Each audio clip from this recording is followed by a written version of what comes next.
Jesus entered Jericho and made his way through the town. There was a man there named Zacchaeus.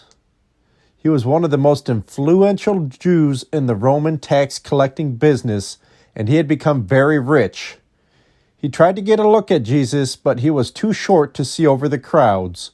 So he ran ahead and climbed a sycamore tree beside the road so he could watch from there. When Jesus came by, he looked up at Zacchaeus and called him by name. "Zacchaeus," he said, "quick, come down, for I must be a guest in your home today." Zacchaeus quickly climbed down and took Jesus to his house in great excitement and joy. But the crowds were displeased. "He has gone to be the guest of a notorious sinner," they grumbled. Meanwhile, Zacchaeus stood there and said to the Lord, "I will give half my wealth to the poor, Lord, and if I have overcharged people on their taxes, I will give them back 4 times as much."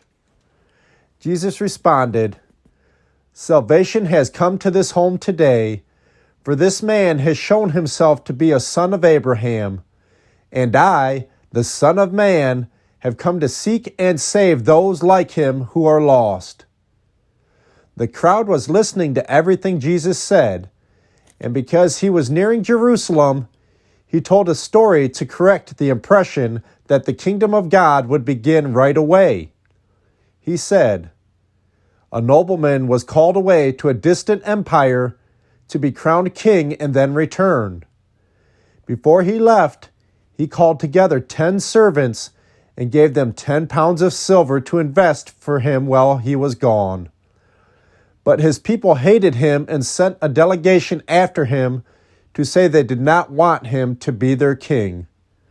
When he returned, the king called in the servants to whom he had given the money. He wanted to find out what they had done with the money and what their profits were. The first servant reported a tremendous gain, 10 times as much as the original amount. "Well done," the king exclaimed. "You are a trustworthy servant. You have been faithful with the little I entrusted you, so you will be governor of 10 cities as your reward." The next servant also reported a good gain, 5 times the original amount. "Well done," the king said. "You can be governor over 5 cities." But the third servant brought back only the original amount of money and said, "I hid it and kept it safe. I was afraid because you are a hard man to deal with, taking what isn't yours and harvesting crops you didn't plant." "You wicked servant," the king roared. "Hard am I? If you knew so much about me and how tough I am, why didn't you deposit the money in the bank so I could at least get some interest on it?" Then turning to the others standing nearby, the king ordered, "Take the money from this servant and give it to the one who earned the most." "But master," they said, "that servant has enough already." "Yes," the king replied, "but to those who use well what they are given, even more will be given. But from those who are unfaithful, even what little they have will be taken away. And now about these enemies of mine who didn't want me to be their king. Bring them in and execute them right here in my presence." After telling this story, Jesus went on toward Jerusalem, walking ahead of his disciples. As they came to the towns of Bethphage and Bethany on the Mount of Olives, he sent 2 disciples ahead. "Go into the village over there," he told them, "and as you enter it, you will see a colt tied there that has never been ridden. Untie it and bring it here. If anyone asks what you are doing, just say, 'The Lord needs it.'"